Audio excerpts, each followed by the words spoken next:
/ key the board told me about?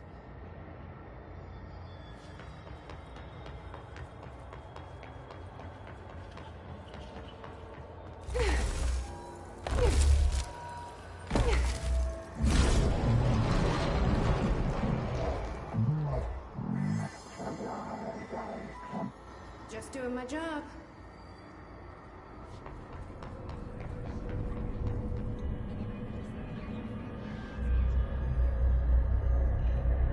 First one down. Director Faden's got this covered.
Jesse, hey! Emily, how did she get down here? What are you doing down here, Emily? What do you mean? You called me down, remember? I'm pretty sure I didn't. No, that's right. You didn't. But then, I remember you needing me to come here. I mean, you even told me how to get in. Let's just chalk it up to synchronicity so we can get to work. She takes everything in stride. The board called me down here to deal with the situation. The astral plane is colliding with our world, I know. Isn't it fascinating? I never even considered that the astral plane could be a physical volume expanding beyond its dimensional container. The bleed is localized to this area, but its growth rate seems steady. Given time, it will consume the entire Bureau, and possibly beyond. That's what I'm here to stop. The board told me to fix the nail over there by dismantling 4 locks in the astral plane. Funny, I think it's put itself back together a bit. So that could be due to the law of inverse exchange. For every associated component you remove, this nail reconstructs. Or possibly some variation of anti-sympathy. Don't worry, I'll look into it. Did you notice all the Bureau infrastructure? It looks like there was a research team stationed down here at some point. Do you think Darling knew about this? I'd put money on it. That reminds me, have you seen Marshall? She contacted me over the hotline, but then I saw her walking around. I haven't seen her. The hotline only connects to extraplanar entities. Or dead people. But Marshall's proved time and time again that she's a survivor. That's exactly what I thought. Anyway, I've been looking into the minerals growing down here. Have you noticed how they insist on maintaining a certain form? Maybe some sort of a state memory, or they consciously prefer a certain shape? I think we're on a clock here, Emily. I need to stop the astral bleeding before it brings the oldest house down. See what you can find out from the nail in the meantime. And send out some rangers to look for Marshall. She may be in trouble. Will do, Jesse. If you see anything interesting, remember to take detailed notes.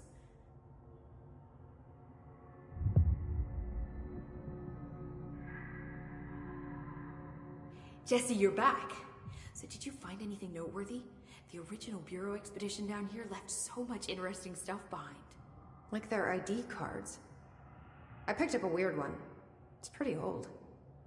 Oh wow, look at that. Yeah, I found a few ID cards myself.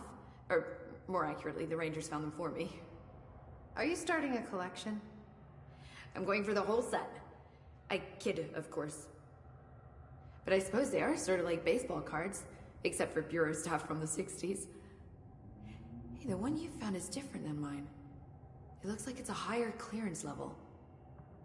A rare one, then. Want to keep it, Emily? Yeah, I absolutely do. But I think you should hang on to it for now. High clearance access might come in handy. Sounds like you have something in mind.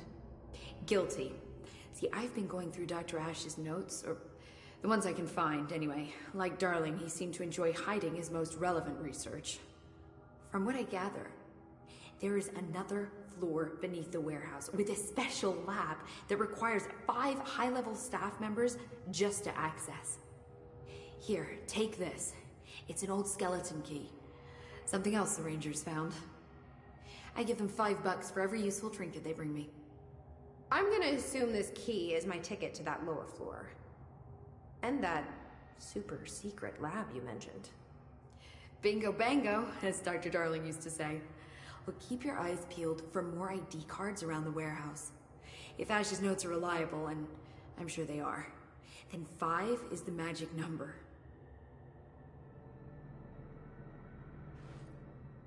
The Rangers have tapped into an old radio network they found around the Foundation. So if you need backup, just call them at one of the stations. How did the Hiss get into the Foundation? Same way we did, I imagine. But you need to remember that the Hiss are the embodiment of persistence. Their nature seems to be one of force, to find every possible vulnerability and exploit it. Their only goal is consumption. I'm sure there's plenty of goodies for them down here. The nail, for instance. If the Hiss could corrupt the nail, I'm sure they would have by now. It must not interest them in its broken state. They could be distracted by the numerous unknown paranatural materials I'm sure are lying around. These are the roots of the oldest house. The Hiss will find plenty of ways to make trouble. They're pretty good at that.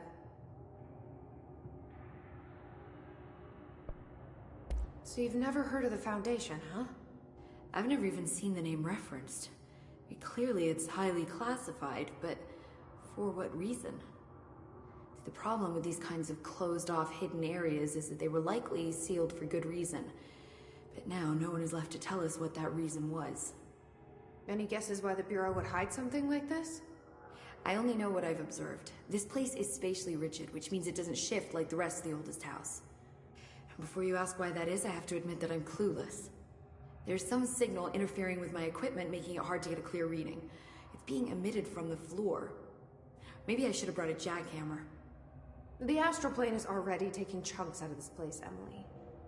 Let's not add to it. So let me get this straight. The astral plane is bleeding into the Foundation. Correct. And that's happening because the nail is damaged. I'd say it's a bit more than damaged, but yes, that is my understanding. So what's the connection between the nail and the astral plane? It's a good question. See, I always pictured objects of power as strings between our plane and the astral. If the nail has a similar relationship, then maybe it's more accurate to think of it like plumbing. Now that the nail is busted, sewage is gushing everywhere. Not the prettiest metaphor. I should get back out there. Agreed. The astral bleed won't stop itself.